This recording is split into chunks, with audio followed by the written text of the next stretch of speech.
We totally get wiped out. The guy steals all our money.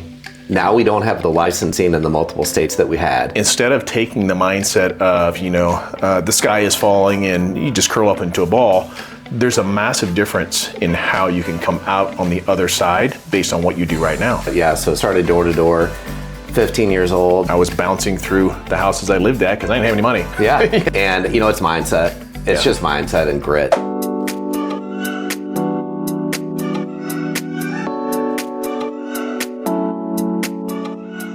Hey guys, we're back, and I have a special guy here today. He's in St. Louis, in my home state, and his name is Garrett Knox, and he specializes in mortgages. In fact, the company name is Knox Mortgage. We'll talk a little bit about that, but beyond that, this guy has quite a journey, and I think you're going to want to lean in because he's going to have some nuggets to share. And so there's some really interesting stories based on where he's been in the real estate space, in the business space, in the mortgage space.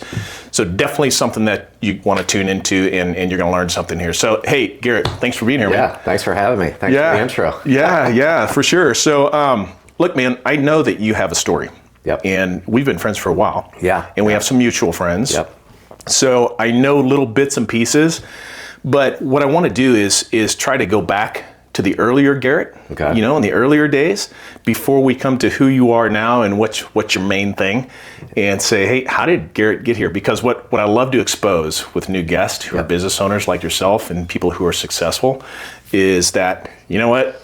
You didn't start right here because people see you and think, oh man, Garrett's successful. He's done great. He's built these things.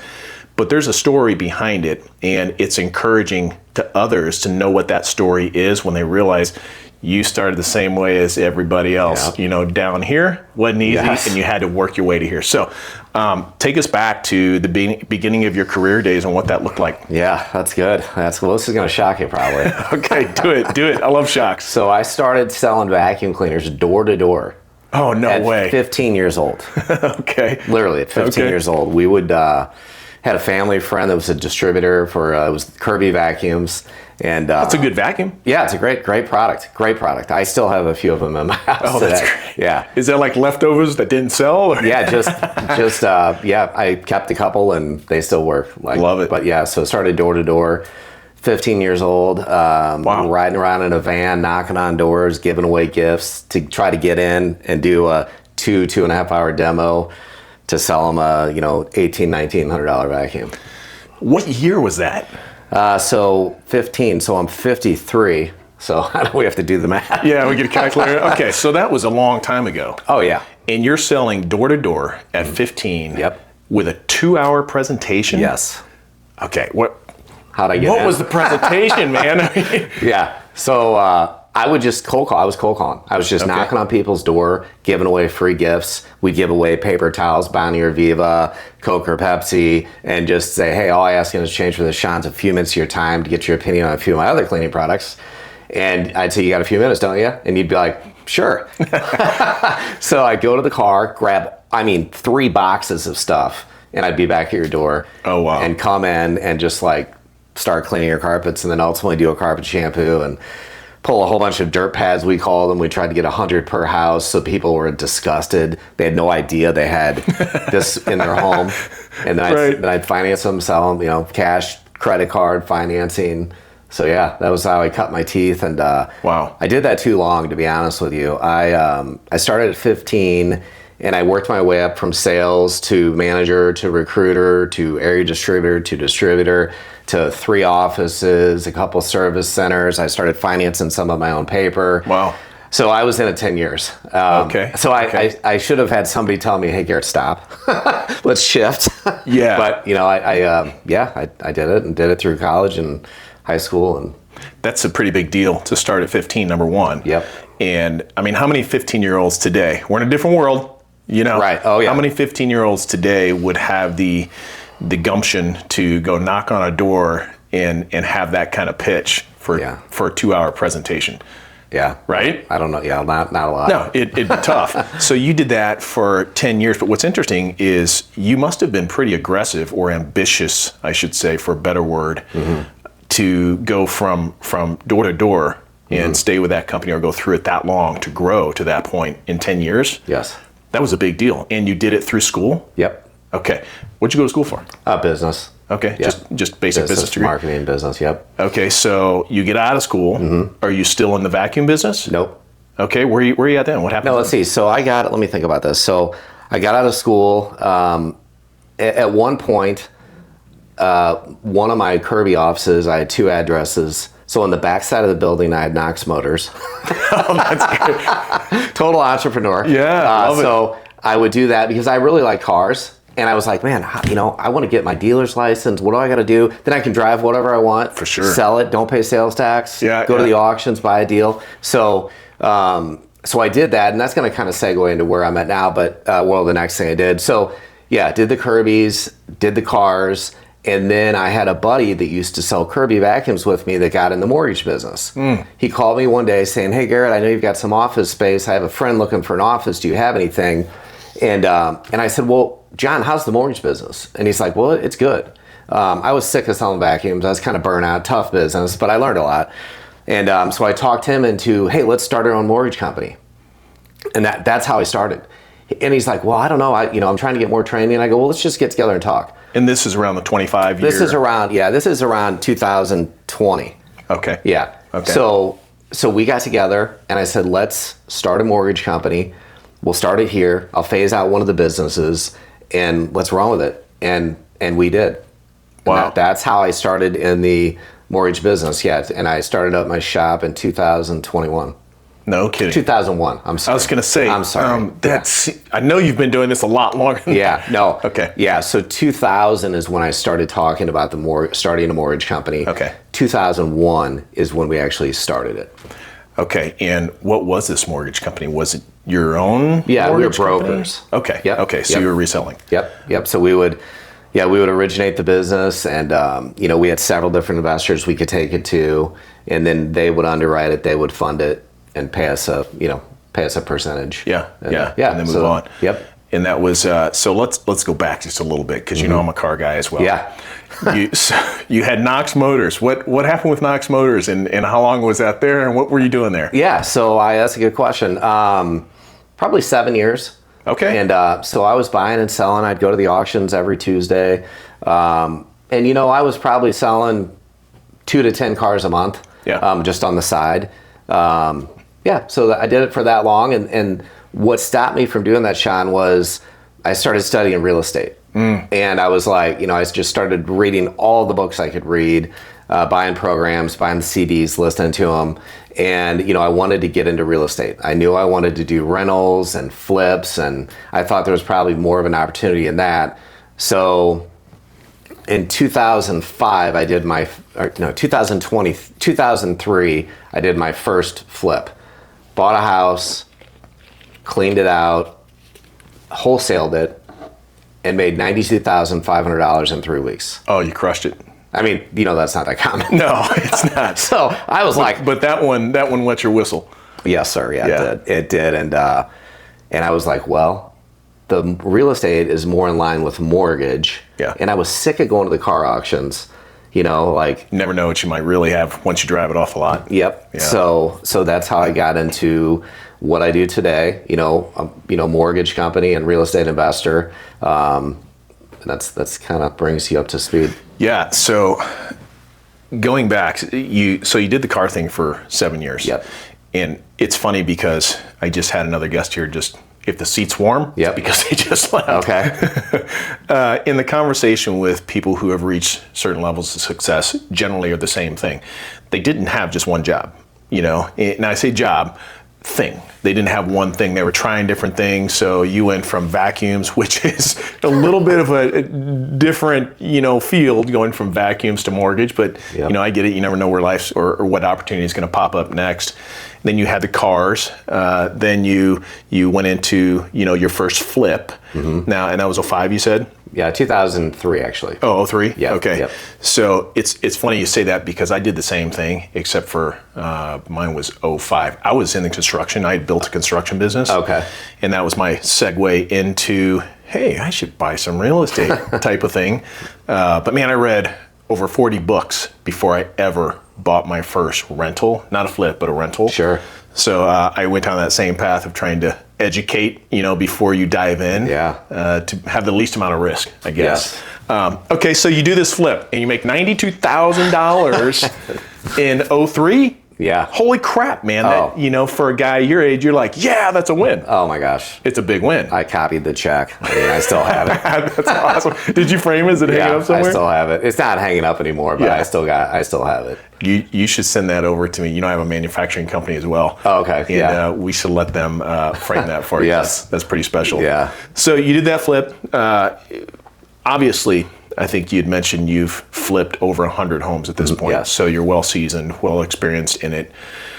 A lot of the people here, part of our audience, as I mentioned before, business owners, entrepreneurs, real estate agents, one of the things that I try to always encourage real estate agents is, hey, you have a golden opportunity, but you stay in the production cycle and you never actually move into the investment world. Mm-hmm. Yet you know how to comp properties, you know how to find them, you know how to write the deal and negotiate them, but you never supplement with, hey, I should have some investments too. They just stay in that production hamster wheel. Mm-hmm. So what did that look like for you? Because you don't get to 100 houses by stopping. Right. So was it that first one you crushed? You're like, wow, this is incredible. What did the second one look like? Or what was the transition from there before we dive in deeper to the mortgage side? Yes. That I just had to find more deals, and I was hooked. I mean, I was young and, and I just got a check bigger than any check I've ever gotten before at that point. And what'd you do when you got the check?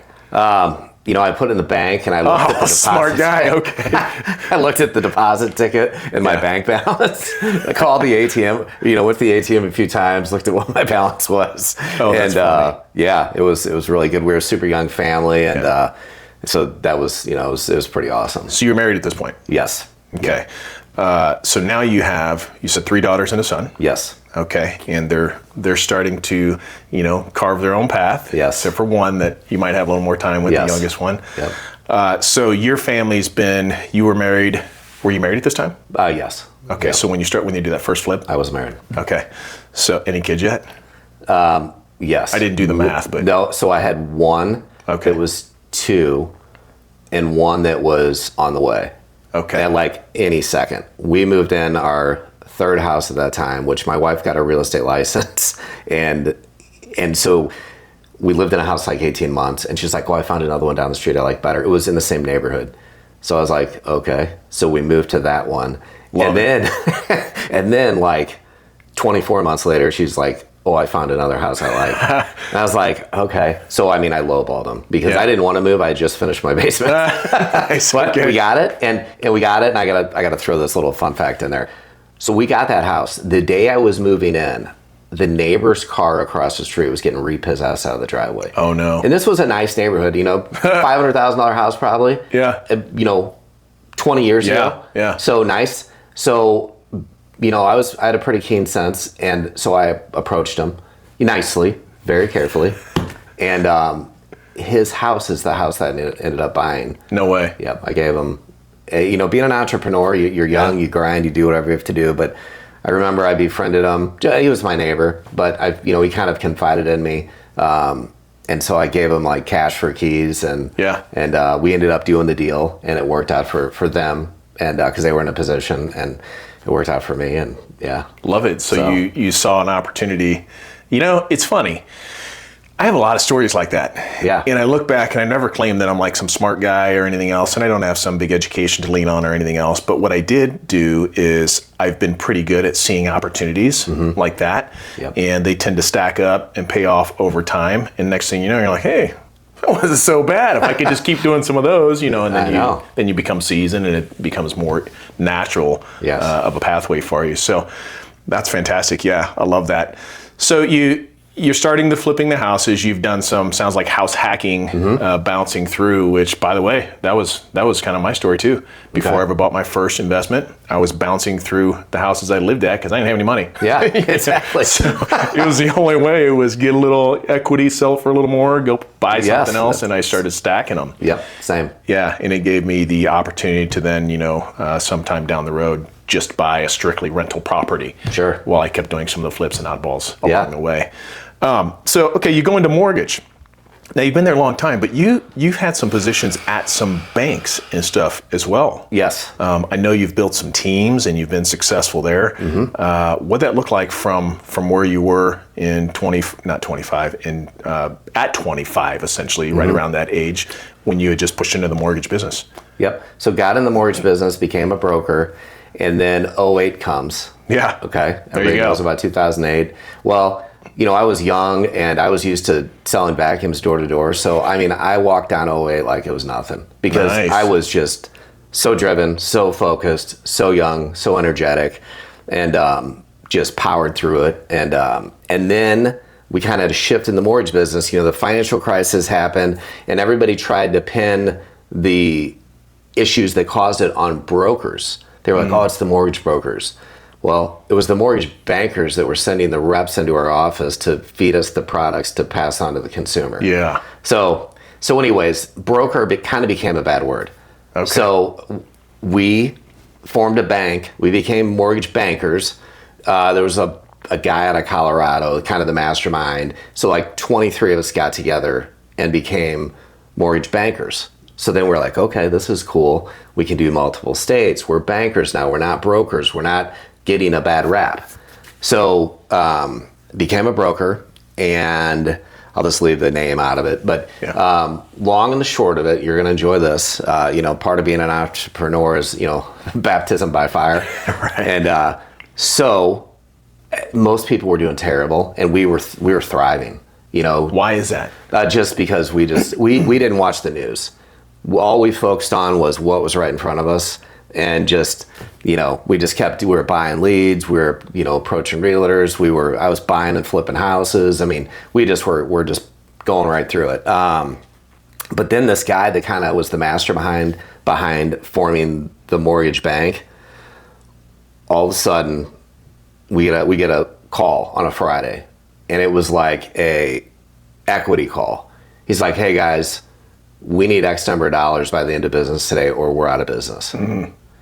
And all these people like me, I had like 40 loans on the book, had a bunch of money in my corporate bank account that I'm looking at every day, and we're to ourselves, we're doing phenomenal, we're doing great. He stole all the money. So overnight, gone.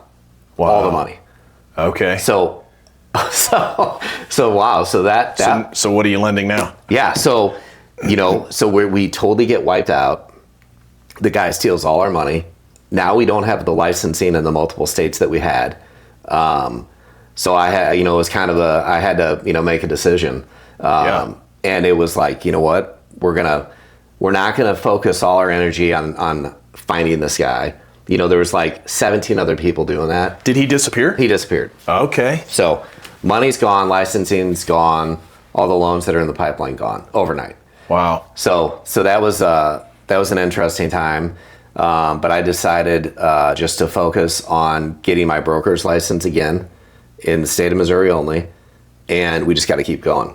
And the 17 other people that are letting this consume their life, that are trying to find this guy, they can do that. I'm shifting, I'm going this way, and I know if they find him, I'll hear about it, and then I'll try to recoup my money. Okay. But I had 2 little kids at that time and a wife, and I had to go. You're the guy. Yeah. So we kept going. Wow. So that brings a lot of things I'd like to say, but obviously we can only say so much. I'd say first off, it's interesting you say in 2008 that you just pushed through it. Yeah. Because not the story I generally hear. Right. Yeah. Mine's the opposite. Almost went broke. Wasn't sure how we were going to survive because the manufacturing business that I was in or still in had so much of a draw. There's a lot of overhead. That's there regardless of what sales come in. It just is there. Yes. Expensive. So it's interesting to hear that, but it reminds me of the times when we've had other dips in that business. And I've told our team, I'm like, look, instead of taking the mindset of, the sky is falling and you just curl up into a ball, there's a massive difference in how you can come out on the other side based on what you do right now. And some of ours were, let's push deeper into marketing and let's drop price, whatever we have to do to create more movement in market, so that while our competitors are all curling up and hiding and stopping their marketing campaigns and their funding and all those to hold money, let's spend more. So it was always in the direct opposite. Hard to do, but we've done that 3 different times, and we did it during COVID as well. Okay. And it proved to be a significant game changer in a big growth moment. Okay. When other people were starving or in that segment, business segment, going out of business. Right. So I love that you've said that, because I've never heard anybody say that, and I thought I was just kind of the wild card who, maybe stupid, lucky, who knows? But either way, I think the mindset's important, because you know when to pivot and push anyway instead of give up. So I love that part. When you say you, so the bank took the money, and you're basically starting over. You're going back to a broker because you were a broker before. Then you went to and then you come back to it. Do you have a team? Where are the people? What does that look like? Or is it just like starting from like base again? Yeah, there was probably 10 or 12 of us. Okay. Yep. So you had some structure in place. Oh yeah. What do you tell yourself during those times to keep getting up and fighting? Because clearly you've got a habit of fighting through some of the hard times. What do you say? Because a lot of people, and this represents why so many businesses fail, I believe, is they don't keep the fight long enough, or they don't fight hard enough for their business. And there are always hard times that come, and you're exposing some of that in your journey as well. What do you say to yourself? What is it? Is it the why? Yeah. Well, I had the family at home, and I was super determined, and I was used to selling vacuums when it's snowing, sleeting, raining, 100 degrees. So I got to sit in air conditioning, and I didn't have to drive around in a minivan. Yeah, that's so great. I was like, I get to go to my office. It's climate controlled, and I'm dialing for dollars. And it's mindset. It's just mindset and grit. That's it. I mean, that's the only reason, because there was every reason to not do it. Yeah, for sure. But I didn't have an option. Yeah. I wasn't going to go back to selling vacuums. I mean, and I wanted to be an entrepreneur because I've always been money motivated. So I was like, well, things are going to happen. Yeah. And just got to keep going. That's good. So take us from that point. Is that Knox Mortgage today? Yep. So, okay. Yeah, great question. So had a partner. My office was in Valley Park, and I was like, I want to be in Chesterfield. Good place to be. Yeah, it was a great place in the valley, you know? Yeah. And so I bought out my partner, approached him, and he was a great guy, a little bit more conservative than me. So I bought my partner out and moved to Chesterfield Valley, and I was there, and it was going good, and had a team and just brokering deals, and we get most of our business now at this point from real estate agents, pretty much all of it, and then past clients. So I had taken out an ad in my church bulletin, and the gentleman that was the president of Pulaski Bank, which a lot of your viewers probably don't know who Pulaski Bank is, right. But I do. Yeah, you do. But back in the day in St. Louis, I mean, that was the 800-pound gorilla in the mortgage space. They dominated. Period. Yeah. So he approached me, and he's like, I want to grow in your market. Can I buy your company? And I was like, well, we can talk about it. So we spoke about it, met, structured a deal, and he's like, hey, I want you to stay in place. I want you to keep doing what you're doing. I'm going to put the bank's going to be behind you. We're going to change the signage, and we're going to grow. So that's what we did. So we made a deal, and it was a great deal. And I had more success than I had ever had before. And that lasted 4 years until they got bought. Okay. And then overnight, everything changed. Who bought them? Busey Bank. Busey. Okay. Yep. So Busey Bank bought them, and so overnight that changed. Companies buy companies for different reasons. Everybody's got a different idea, and so that changed overnight, and so that's then I left. Then I eventually started Knox Mortgage a couple years later. Worked for another bank. So I kind of did 10 years on my own. 10 years working for big companies. And then in December of 21, I'm sorry, I keep getting my years up. Yeah, no. December of 21, the rates started going up. I had just bought my dream home. That's how it goes, man. November 21, bought the dream home. And then December 21, it started, Oh my rates gosh. just started going up. Business probably just went, Just kept going down. 4 Yeah. years, just down. And anyways, so I remember thinking, people are getting out of the business right and left. I remember that, yeah. And up to 70% of the people got out of the business. Wow. Originators, a lot of big companies went under. So what, intelligent me, what did I think? I better start a company. Now's the time. Now's the time. So Knox Mortgage was born. Wow. Yeah. Okay. And that was 01? So Knox Mortgage I started. 21. Yeah, 21. Yep, middle of 21. Okay. And I've been doing this forever, all self-sourced. So I just thought I'm going back to my roots, starting my own company. I'd been in the business 20 plus years, and done various positions. Built a company, sold a company. Ran teams that we did 100 million plus for a decade, and so I've been around the block a lot. And so then I just thought I'm 50 years old, I guess at that time maybe, and I was like, I'm just going to open up again and be ready when it turns. I'm going to come out of this, owning my own company again, and be able to make the decisions. Yeah. So that's where I'm at today. I love that. It's really cool that you dove back in the tough time. But where's that come from for you? Is this a parent or something that grit comes from, or is this just like, man, I don't know? Or was there somebody? I always say nobody's self-made. Right. There's always somebody who dropped a seed or encouraged you or something along the way. Is there somebody who spoke that into your life that helped motivate you, or what's that look like for you? Yeah, that's a good question. So I think, when you're selling vacuums door to door, so you got to think at 15 years old, I'm in sales meetings every weekend because during the week I was in school.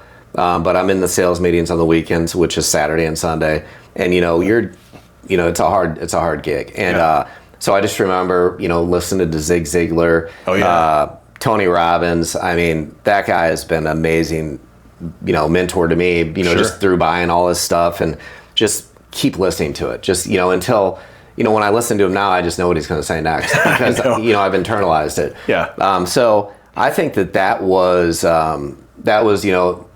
had a big influence on me, the direct sales business, Tony Robbins, and just listening to stuff, reading books, wanting to get better, just about, self-motivator. Yeah.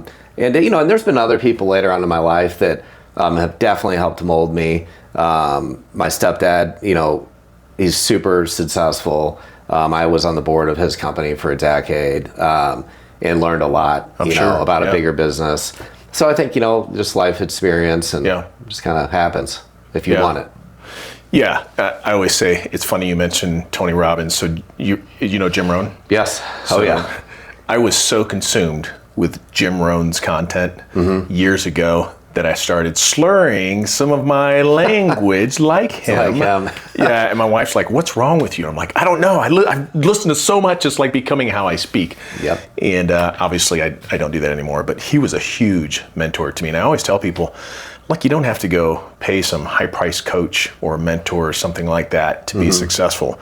You can buy a whole bunch of them for like $12 a piece. Yep. Or nowadays with, podcasts like this that, they can give you content or encourage you or inspiration that's free essentially, but it's mind food, you know, and it's so important. I couldn't have done it. I have a library that I'm super proud of that, are a compilation of all the shoulders that I've stood on that were mentors to me through books. Otherwise, man, I was a blank slate, I know. I didn't know hardly anything. That kind of segues us into like coaching, getting a coach. And I just, the journey is never ending, So I just recently, and I don't know if it's my age, around the 50s, you kind of look around and you're like, oh, what am I doing? So just recently I hired a coach. I've kind of paired up with the number one lender in the country. He's the number one wholesale lender in the country. So he only deals with brokers. He doesn't do any retail, but he's 46. He's worth 10.1 billion. So, I want to get to the next level. Yeah. And so I'm feeding all my business to this company, pretty much 99% of it. And this guy's amazing. And I'm consuming all his content every week. And then I went out and I found somebody that does my business at a way higher level.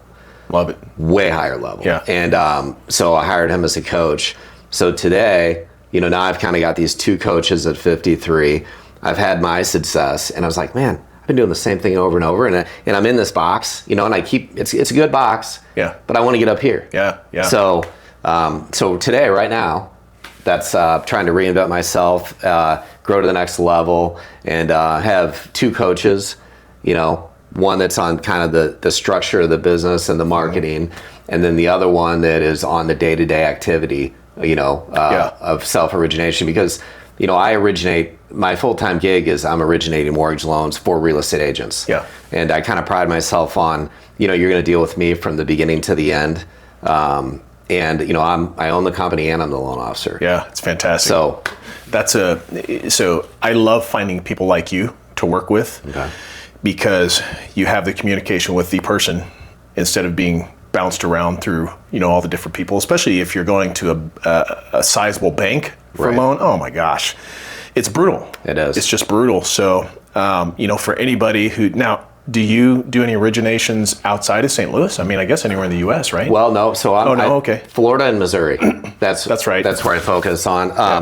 If I had a reason, I've had other states before, but I'm spending time in Missouri and Florida. Yeah. It's kind of my backyard, so that's where I focus. Yeah. So if you guys, or if you're a real estate agent or looking for lending, you should definitely connect with, I gotta show you this too, Knox Mortgage, which is Garrett Knox. Yeah. So life is easier, and the guy's got, as you now have heard, so much experience and history in this business.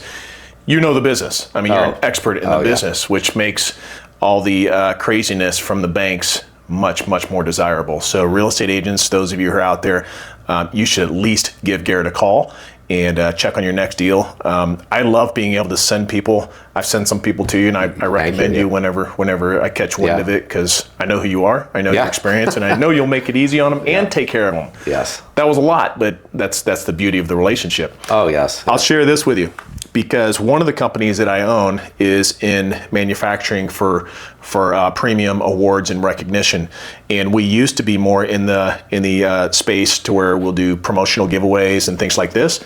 For you real estate agents, let me tell you, this is really cool. So he said, hey, I brought you something. This is a swing line stapler, and in the box, it was heavy.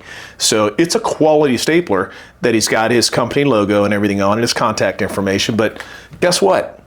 People use a stapler all the time, That's right? So not only are you keeping this in the front of somebody's mind, you're giving them a functional item that people rarely use. It's usually a ball cap, a coffee mug, or some generics, a pencil, pen, and not that those are bad things. Sure. But some things will have a different impact than others. So I thought this was really cool. Some of you real estate agents ought to consider this as business owners, because this is a perfect fit. So that was smart, man. Thanks. I love it. Yeah. So where can people find you? Yeah. So it's knoxmtg.com. Okay. Garrett at knoxmtg.com. I'll get you my contact information. Yeah, we'll put some of that in the show notes too. Definitely, if you're in Missouri or Florida, give this guy a call. Any last words? If you were going to encourage somebody where they're at today in growing their business, whether it be a real estate agent or really any type of business, based on some of the challenges and fight you've had in your journey, what would you say to them? I would say that everything's mindset. Mindset is 90% of it, and I think having a structure, discipline yourself to focus on the things that really move the needle. Not living in your email. Set a few times a day for that, but you've got to have you got to have an outline of where you want to go and how you're going to get there, a roadmap. You can't hit a target you can't see. Yeah. And just you got to grind, and you got to adapt, and you got to not give up, and life's not supposed to be easy. If it is, we'd be bored. Yeah. I mean, I think that, Shawn, life happens for you, not to you. And some of those days when those challenges happen, they're tough days, but you look back later and you're like, man, that was the best thing that happened to me because it teed me up to be able to do this later. So I don't know. 100%. I mean, we're in agreement. I always tell people, I used to say people would ask me, do you have any regrets? And I'm like, how much time do you have? Yeah. And then it became, as I kind of reached more of my more mature version, not mature version yet, but I'm getting there. Yeah. It was, actually, no, I don't. Because it's what was required for me to learn, understand. Again, God created my path and knew what I had to go through to be able to be the version that I was asking for him to mold me into today. Yep. So with that, man, that was fantastic. Yeah. Mindset is the key. If you're out there in the grind and you're fighting for something, this guy was going door to door at 15. Remember that, in the snow, in the heat, whatever else, selling vacuum cleaners. So, look, we're in a golden age of opportunity. It's everywhere, but you got to continue the fight. And usually, what we see is the operator or the founder is always a ceiling, and it always starts right here. Yep. Amen. Hey, thanks, man, for showing up. Thank you. And sharing your story. We appreciate it. Yeah, thanks for having me. It's great. You bet. We'll see you next time.